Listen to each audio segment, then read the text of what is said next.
जैसे ही pregnancy test positive आता है तो आपके बॉडी में कई सारे हार्मोनल्स बदलाव होते हैं, जिसमें से कुछ सामान्य होते हैं, कुछ खतरे के संकेत होते हैं।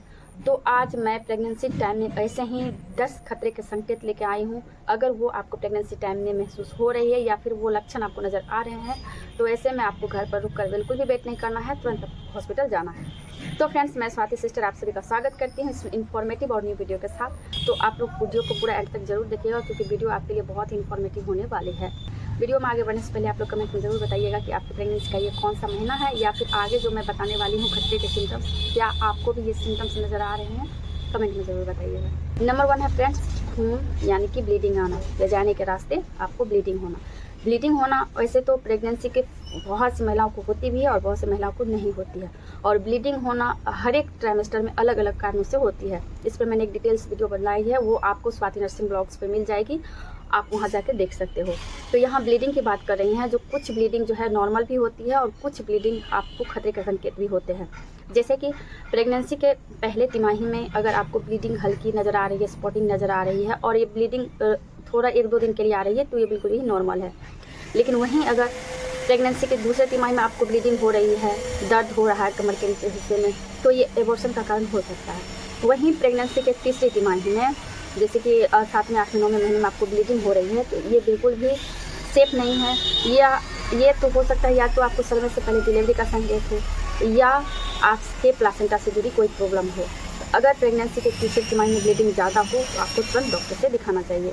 नंबर 2 है तेज पेट दर्द या फिर क्रैम्पिंग।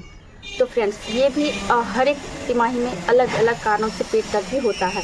अगर आपको प्रेगनेंसी के तीसरे तिमाही में 7वें 8वें 9वें महीने में पेट के निचले हिस्से में बहुत तेज़ दर्द हो रही है, क्रैम्पिंग महसूस हो रही है और कमर में दर्द है, तो ये समय से पहले डिलीवरी का संकेत हो सकता है। तो ऐसे में आपको बिल्कुल भी घर पर नहीं बैठना है, तुरंत डॉक्टर के पास जाकर दिखाना है। नंबर 3 है बच्चे की हलचल कम होना। बच्चे की हलचल माँ को 5वें महीने से स्पष्ट महसूस होती है। तो अगर प्रेगनेंसी के तीसरे तिमाही में जैसे कि 7वें महीने में आपको हलचल बहुत ज़्यादा महसूस होगी, 8वें महीने में भी महसूस होगी, लेकिन 9 मंथ में आपको हलचल बेबी की कम महसूस होगी क्योंकि बेबी बड़ा हो चुका होता है, उसके आसपास स्पेस भी नहीं होता है, तो बेबी अपना मूवमेंट जो है कम कर देता है और सर भी अपना नीचे करता है। तो लेकिन इतना भी कम नहीं कि आपको पता ही ना चले जो आपके बेबी ने मूवमेंट किया है, या फिर आप दिन भर में 10 किक महसूस कर रही हैं, होना चाहिए। अगर 10 किक से कम महसूस हो रही है या फिर आप खाना खा के बाएँ करवट करके लेट गए हो और लेटने के खाना खाने के आधे घंटे के बाद अगर 4-5 किक में आपको महसूस हो रही है तो भी नॉर्मल है। लेकिन आपको किक बिल्कुल भी महसूस नहीं हो रही है या फिर 10 किक से कम महसूस हो रही है पूरे दिन भर में, तो आपको तुरंत डॉक्टर से मिलना चाहिए। नंबर 4 है सिर दर्द, आँखों के आगे धुंधला, उल्टी होना, चक्कर आना। फ्रेंड्स, ये सिम्टम्स बिल्कुल भी नॉर्मल नहीं है, खास करके प्रेगनेंसी के 20वें हफ्ते यानी कि 5वें महीने के बाद ये सिम्टम्स आपको नज़र आ रहे हैं कि आपको सर में तेज़ दर्द है, इतना दर्द है कि ठीक नहीं हो रहा है, आँखों के आगे धुंधला लग रहा है, चक्कर आ रहे हैं, उल्टी हो रहे हैं, तो ये आपको प्रीएक्लेम्पसिया, माइल्ड प्रीएक्लेम्पसिया के सिम्टम्स हो सकते हैं। इसे एक्लेम्पसिया का सिम्टम्स नहीं कहा जा सकता है क्योंकि एक्लेम्पसिया के सिम्टम्स में जब तक चमकी ना आ जाए तब तक इसे एक्लेम्पसिया नहीं माना जाएगा। ये आपके बीपी बढ़ने की वजह से होती है।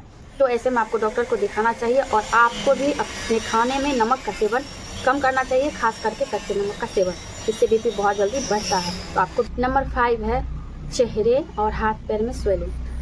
वैसे तो फ्रेंड्स, प्रेगनेंसी के तीसरे तिमाही में जैसे 7वें 8वें 9वें में हल्का फुल्का स्वेलिंग ये सब सामान्य बात है। लेकिन अगर आपको स्वेलिंग ज़्यादा लग रही है, प्राइवेट पार्ट में भी स्वेलिंग ज़्यादा लग रही है, हाथ पैर में भी स्वेलिंग ज़्यादा रह रही है और आपको खुजली भी हो रही है और ख़ास करके ये खुजली रात में बढ़ जा रही है। वैसे तो खुजली होती है इचिंग पेट वगैरह में, थाई वगैरह में होती है, लेकिन रात में खुजली ज़्यादा बढ़ जा रही है, तो ऐसे में आपको डॉक्टर को ज़रूर दिखाना चाहिएगा। डॉक्टर आपका लीवर फंक्शन टेस्ट करेंगे, उसके बाद बताएगी आपको क्या प्रॉब्लम है। तो ऐसे में भी आपको तुरंत डॉक्टर को दिखाना है। नंबर 6 है बार बार पेशाब आना या फिर पेशाब में जलन होना। तो वैसे तो फ्रेंड्स, प्रेगनेंसी के स्टार्टिंग में जो है पहली तिमाही में यूरिन बार बार आती है क्योंकि एससीजी हार्मोन्स का मात्रा बढ़ती है, जिस वजह से बार बार यूरिन होती है। तो इसमें ये सामान्य बात है, इसमें टेंशन वाली बात नहीं है। प्रेगनेंसी के लास्ट ट्राइमेस्टर में 7वें 8वें 9वें महीने में भी बेबी का प्रेशर जो है ब्लैडर पर पड़ता है, जिसकी वजह से भी बार बार यूरिन होती है, ये भी नॉर्मल बात है। लेकिन अगर यूरिन के साथ साथ आपको जलन हो रही है, इचिंग हो रही है और यूरिन पास करने के लिए जब आप बैठते हो तो आप आपको पेट के निचले हिस्से में दर्द महसूस हो रही है और यूरिन पास करते टाइम भी बहुत ज़्यादा जलन हो रही है, तो ऐसे में आपको डॉक्टर को दिखाना चाहिए। उससे पहले आपको ये देख लेना चाहिए कि आपके बॉडी में कहीं पानी का तो कमी नहीं है। कई बार बॉडी जब डिहाइड्रेट होता है तो उससे भी पेशाब में जलन भी होती है और सिर में भी दर्द होता है।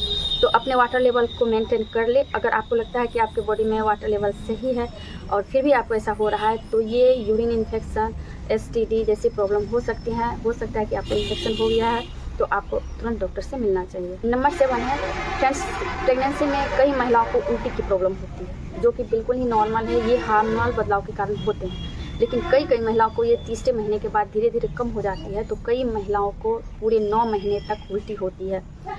तो भी ऐसे में डॉक्टर को बताना चाहिए, क्योंकि बॉडी ज़्यादा उल्टी करते हैं और आप कुछ खाते हैं तो वो भी निकल जा रही है। तो ऐसे में आपका बॉडी भी कमज़ोर हो जाता है और आपके बॉडी में पानी की कमी हो जाती है, जिसके कारण आपको बहुत ज़्यादा कमज़ोरी महसूस होती है और बच्चे के साथ भी ये रिस्क हो जाता है और आपको डॉक्टर को दिखाना चाहिए। डॉक्सीनेट एक टैबलेट है जो कि बिल्कुल ही प्रेगनेंसी में सेफ़ है और दी जाती है।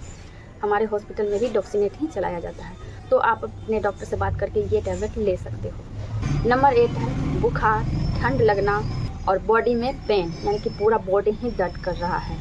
तो ये बातें भी आपको डॉक्टर को बताना है, क्योंकि बुखार, बदन दर्द, ठंड लगना ये कोई ना कोई इन्फेक्शन का संकेत हो सकता है। ये कोई इन्फेक्शन का है, अंदर कुछ आपको इन्फेक्शन वगैरह हो गया या फिर वायरल इन्फेक्शन हो या कुछ भी, क्योंकि प्रेगनेंसी में अपने मन से कोई भी मेडिसिन नहीं लेनी है। इसलिए आप डॉक्टर को ज़रूर दिखाएं।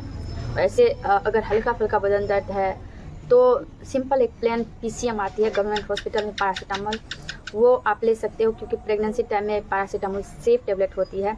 ये हम लोग देते हैं, नर्सिंग स्टाफ हम लोग को बताया गया है देने के लिए, लेकिन फिर भी मैं कहूँगी कि आप अपने डॉक्टर से सलाह लेके ले सकते हो मेडिसिन PCM। नंबर 9 है वाटर बैग लीक। प्रेगनेंसी के तीसरे तिमाही में, 7वें, 8वें, 9वें महीने में अगर आपको लग रहा है कि आपका वाटर जो है एमनियोटिक फ्लूइड का बैग जो है वो लीक हो रही है, आपको अभी योनि से थोड़ा थोड़ा पानी या फिर एकदम से पानी आ रही है, तो ये भी आपको समय पूर्व डिलीवरी का सिम्टम्स हो सकते हैं, प्रीमेच्योर डिलीवरी के सिम्टम्स हो सकते हैं। तो ऐसे में आप अपने डॉक्टर को ज़रूर दिखाएं।